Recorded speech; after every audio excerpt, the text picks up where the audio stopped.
Happy New Year from the Cook Club at SIU. Welcome to Inside Saluki Women's Basketball. I'm your host, Kelly Burke, alongside the head coach, Cindy Styne.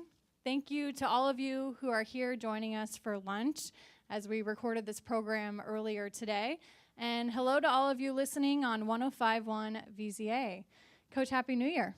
Happy New Year. I appreciate you letting them know I'm the head coach because Christelle and Garcinet keeps trying to take over my job. So I appreciate you letting them know that.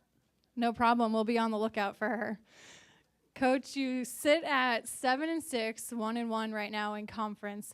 Since it's been a little bit since our last show, let's go back to the end of non-conference play and the trip to Kansas City. And then we'll also take a look at the first weekend of Valley play when you guys went 1-1. You know, what stands out about those games? Where did you see the most progress, and what are the areas that concern you most? Well, I felt like at the UMKC Classic that, we started both games out a little kind of, we weren't sluggish. It was more kind of waiting to see what the other team was going to do. And then our second halves were very, very strong. So felt pretty good going into, obviously, conference play. And then obviously we started conference play, and I felt like we were a little lethargic. So, I think that break time's always tough. We've always had a game before we play conference to kind of get some of that out. We didn't do that this year because that would have meant our kids missing Christmas because they started the conference a week early. So, we had to kind of get that out of our system. I think we'll be much, much better. This is a really outstanding group of young ladies that, I know that they want their performance to be better, especially as a whole, and that's what we're striving for. Did you guys do anything special on that trip to Kansas City? Well, special meaning, we went to Cheesecake Factory, and we're near the plaza with the lights, and so it's a great atmosphere and everything. But we did not let them have cheesecake, so we still owe them cheesecake. So hopefully we'll find one of those in Des Moines or Cedar Falls. Cheesecake Factory, definitely a good choice. I approve. The players, they love right now this period because they're on winter break. They don't have classes. I'm curious, though, how you as a coach, enjoy this period when they're not in school, and how does it change the day-to-day operations? It's an interesting time because kids are used to a routine, so they get out of their routine, and sometimes that can throw your chemistry off a little bit because kids can get a little lethargic from kind of being slugs all day and then practicing for a couple hours. So you got to get them up and moving. Some kids are really good because sometimes, the academic side wears on them a little bit. We've got some outstanding students, and sometimes their play helps, increases, and their energy level increases during this time, and then others it's vice versa. So it's actually a combination of things, and as coaches, we like this opportunity because we can really, really focus on just basketball stuff, and we do get to spend more time with them. We also know, if you've not picked it up, our team is very food motivated, so this gives us opportunity to obviously feed them different things, different times, and hope that it improves their moods and play. We have a couple audience questions, so let's go to the first audience question. What is the number one factor you are seeking in players you recruit? I would say it's a combination of things when you're recruiting. Obviously, toughness is huge with us. We want kids that are good shooters. The better ball handlers and passers they are, the better, because those are things that sometimes you can't teach, is that ability to just be able to, be crisp with the pass and see the floor. So basketball IQ, and, we look at their athleticism. We want to be able to have a really good defensive team as well, but we like to score at all 5 spots. So the ability to score probably comes first, and hoping that, you get the best kid with the combination of good basketball IQ, toughness. We like that scrappiness in our play, and those are some of the qualities we'll search for. What are your feelings on New Year's resolutions? Do you participate in them? Are you a goal-setting person? If so, give us maybe a resolution basketball-wise and off the court. Wow, that New Year's resolution.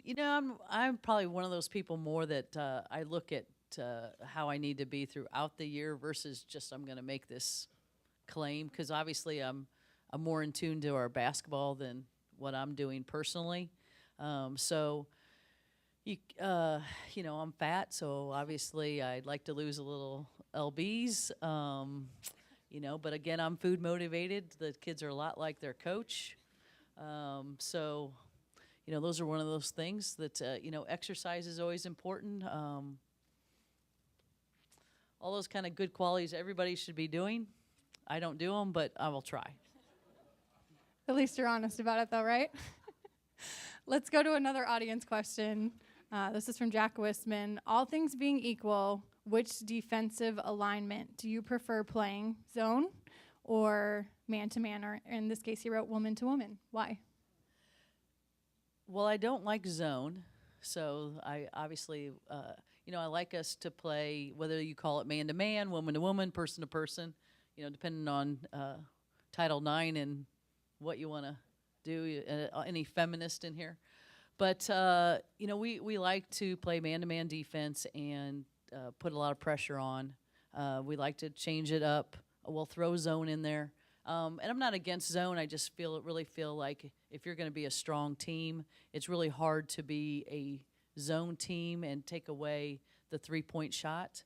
And our conference is full of great and outstanding three-point shooters. So, you want to make sure you're really good at those things that are going to win you a championship. And to follow up on that defensive question, you had said after the loss to Indiana State that the defense is the area you guys need to improve the most. So it's obviously not a quick fix, but what gives you confidence that this team has the ability to consistently defend? Well, I think we have good, smart players. And, the biggest thing that we need to move to is we've got to do things as a whole, meaning we've got to be a lot more aggressive as a team. We've got to think as a team and be more in help with some, like help side. That's helping somebody that might get beat on a drive, and we're there to help them, and trapping when we can remember to trap. And, right now it's just trying to get kids in that mindset. We've had some kids that have never played a man-to-man defense, and they've played zone in high school. So you're carrying that over. You've got kids that sometimes are so worried about their kid and not letting them score that they're not helping somebody else. And, it's a lot of it's just giving everyone a lot more reps, a lot more opportunities, showing them film and how we're doing on that. And I think we're going to get better.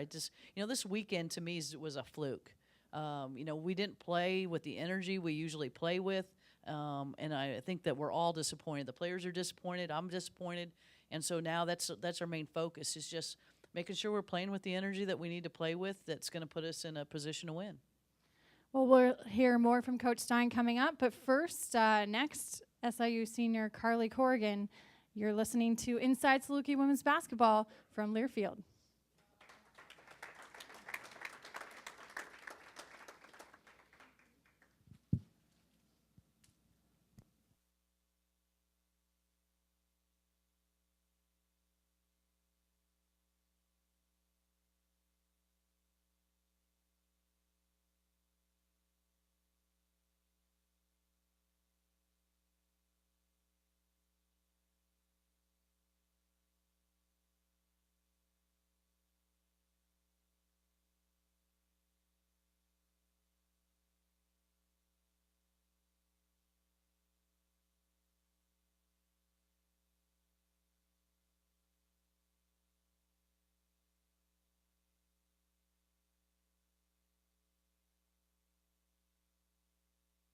Welcome back to Inside Saluki Women's Basketball. I'm your host, Kelly Burke. Alongside, now we welcome in SIU senior Carly Corrigan. Carly, how are you? I'm doing well. How are you? I'm great. Well, you have started all 12 games that you have played in this year. You've been here, you went through the lows of your freshman year, not winning a lot of games, to the highs of last year and all that you guys accomplished as a team. But what drives you this senior season of yours? I think just putting it all together finally, because like you said, we did go through a transitional phase my freshman year with everything that, a new coach, a lot of new players and things like that. And I think just kind of wanting to put it all together and leave a positive, good team atmosphere kind of legacy of, strong upperclassmen leadership and things like that non-tangible things. I think that's kind of been a big focus, is just to leave a good, strong program to continue and players to continue to, be strong and as a unit. You spent a lot of time this summer in the weight room. I was talking to Tanner Crum, and he jokingly called you a health fanatic. Not to call him out or anything. That's a good thing. What was behind that decision, and how have you seen it translate both on and off the court?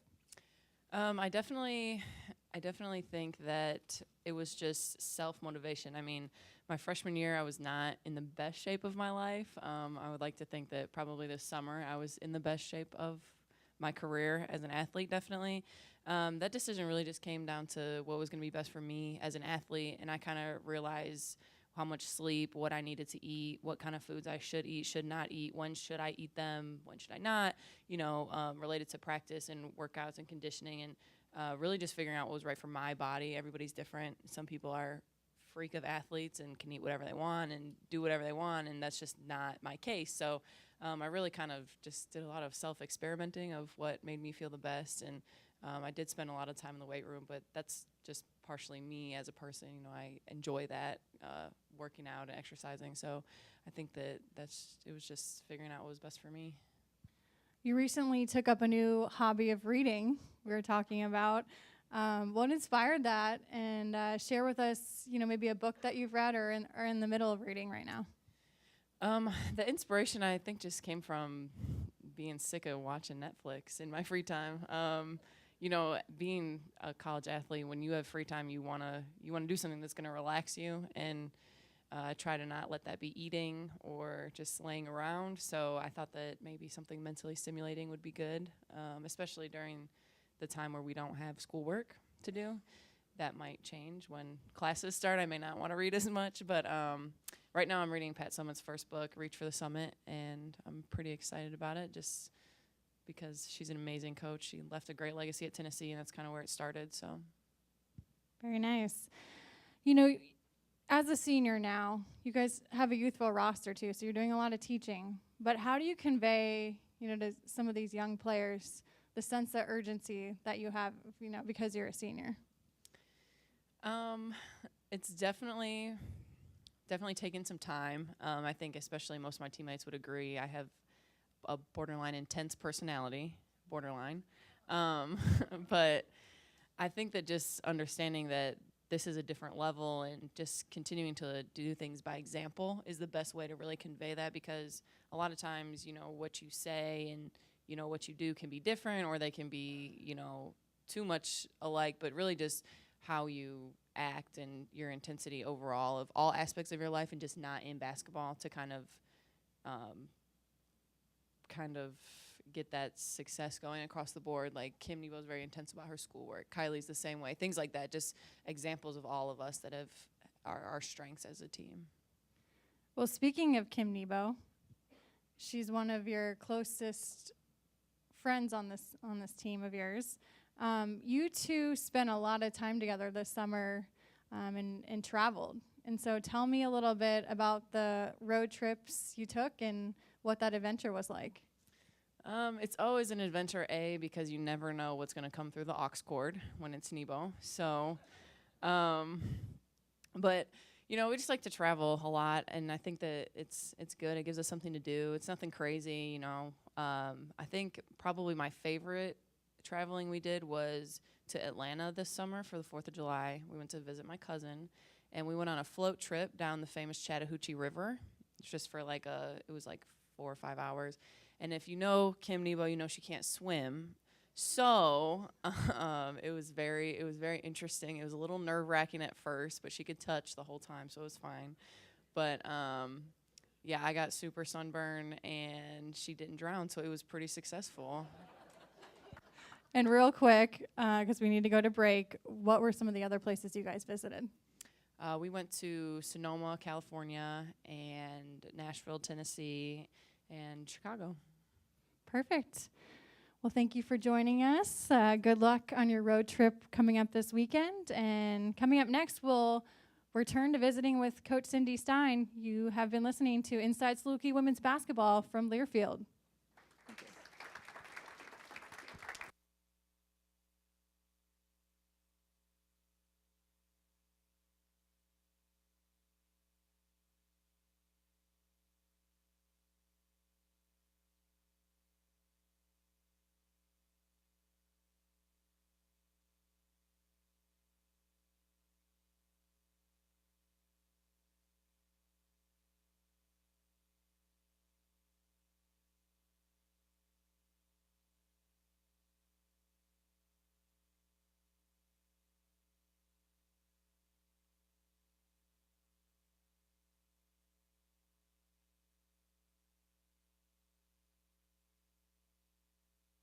Welcome back to Inside Saluki Women's Basketball with head coach Cindy Styne. I'm Kelly Burke. Coach, first weekend of Valley play now in the books. What were some of your early impressions? You know, Evansville 2-0, it was a little bit surprising to people, but they look much improved. Yeah, I thought Evansville, you know, the new coach, Matt Ruffing, is doing a fabulous job. And what I saw out of their plays, just, gosh, they play so well together. They're just a really scrappy team, and they're really battling every single possession, and they have that sense of urgency to them. You know, they got young kids coming in and being contributors, and whether it's offense and defense, and they're just playing really well together, and, you know, outstanding weekend for them. You want to win your home games. That's really important. I thought that was really good. And then obviously, you know, Northern Iowa and Drake going on the road and beating Missouri State and Wichita State at their places, and that's another tough road trip. So two outstanding performances from those two teams, and, you know, that they've got to be at an all-time high. And those of us that dropped a home game at the weekend, you know, we're a little frustrated, and we're trying to get our teams back on track. Let's go to another audience question. How do you regain that winning chemistry? Well, I think that it comes, you know, one thing that I'm always positive about with this group is they just think that they're outstanding young women. And that's the most, you know, we don't have any idiots. You know, sometimes you got somebody that you just know that just they're never engaged and they're all about themselves. And, you know, once in a while you have that, and you got to try to play around them and things like that. And we don't have any of that. You know, our kids are very unselfish. I would say that sometimes they're too nice. But I think that, you know, for us, getting that chemistry back has to do more with everybody understanding their role. I've done individual meetings the last 2 days with our kids, making sure they understand their role, what their expectations are. And our focus can't be on ourselves as a player. Our focus has to be on us as a team and what we have to do as a team, and not be concerned with how many minutes I'm playing, how many points I'm scoring. It's what we have to do as a team to win. And I feel really good about this team because they're, like I said, they're very engaged. They want to be really good, and they're just trying to figure it all out. You have a nice challenge that awaits you guys this weekend in Iowa. You'll take on Northern Iowa on Friday and then Drake on Sunday. But last year on this road trip, you fared very well, swept both teams for the first time since 2006, 2007. How is this year's team embracing the challenge ahead this weekend? You know, what's the biggest obstacle you guys face in taking on Northern Iowa and Drake? Well, I think if you would talk to Julie Beck, our director of ops, the biggest obstacle is going to be the weather, because it's going to be really cold, and we've not really had that too much here. But honestly, I think that, you know, they're good teams, and when you play good teams, you've got to, you know, raise your level of play, which is what we expect anyway. So I don't think there's anything different from how our approach is that we want to play our absolute best, and we want to prepare for their best. You know, the key for us is handling the 9-hour drive, and our kids understanding they're going to have to get up and move a little bit. They can't just sleep for 9 hours. And, you know, that's why we're going an extra day. We're leaving tomorrow so that we get our legs back on Thursday, ready to perform at a high level on Friday. And we just know we've got a great challenge. I mean, you got two outstanding shooting teams, but that also play pretty good defense. So, you know, we've got to keep it simple. We got to play our game and stay within what we're trying to do. And I think if we do that, we're going to come out with some wins. So speaking of that 9-hour drive, how do you survive that as a coach, you know, on the bus with all these players? That's a great question. You know, honestly, I think that we have a lot of fun when we travel. This is a time I think that, honestly, I enjoy in the fact that because they're trapped, they have to talk to you. And, you know, it's good to get to know them better. And, you know, as much as we spend a lot of time together, it's, you know, getting to hear them talk to each other, and, you know, get to know them better. You know, and obviously I'm a movie freak, so I'm going to watch a couple movies probably. We'll watch coaches, or we're always watching film. But it's also a great group for us to bond, and you get to bond with your staff, you get to bond with your team. And, you know, like I said, they're usually pretty funny kids. I mean, they say really funny things that are sometimes very inappropriate, but they're usually pretty funny. So, I think that it's a time that you actually enjoy. And ladies, if you pull a sweep again, she might even give you dessert afterwards. Keep that in mind. Might be 2 cheesecakes. Coach, there are 3 first-year head coaches in the Valley. One of them, of course, is our friend and former associate head coach, Andrea Gorski, who's now at Bradley. What advice did you give her, and what other advice would you give coaches like, Evansville, Matt Ruffing, or Loyola, Kate Actor? That's a great question. And, with Coach Gorski, Andrea, she was a head coach before this, so she pretty much knew. We talked about a couple things, but, honestly, my job is to make their life as miserable as possible. And that's to be honest. I'm not sure that I'm ever throwing out advice to them beyond the fact that you got to recruit to your style of play. And that's, I know that's what Andrea and I talked about, is you got to recruit to your style of play and get the kids that bring the personality that you want, especially in that first couple recruiting classes. And honestly, I want to make their life as miserable as possible. So, and that's just to be honest. And real quick, you mentioned the individual meetings. What were some of the positives that came away from those? Well, I think the positive with this group is just the fact that, they all just want to really get better, and they're willing to put the time in to get better. And, they really like each other. They really want to make sure they're doing whatever they can to raise our level of play. I think that every single one of them expressed the fact that they were disappointed, obviously, in the play this weekend, and pretty much asking what they can do to be better and putting the time in to get better. So, like I said, I don't worry too much about this group and the fact that I just, as I told our freshmen, they got to quit thinking they're freshmen. They got to come in and be contributors, have higher expectations of themselves, and hold themselves more accountable. And once they understand that they're part of this unique team and start playing as a team and don't let all that other stuff get in their way, we're going to be really good. The Salukis hit the road to the state of Iowa this weekend. Friday, they'll take on Northern Iowa. Sunday, it'll be Drake. Danny Valle will be on the call of both of those games on 105.1 at VZA. We hope you will join us for our next live show at the Cook Club. That will be Tuesday, February 7th. Until then, for Coach Cindy Styne, I'm Kelly Burke. This has been Inside Saluki Women's Basketball from Learfield. Until next time.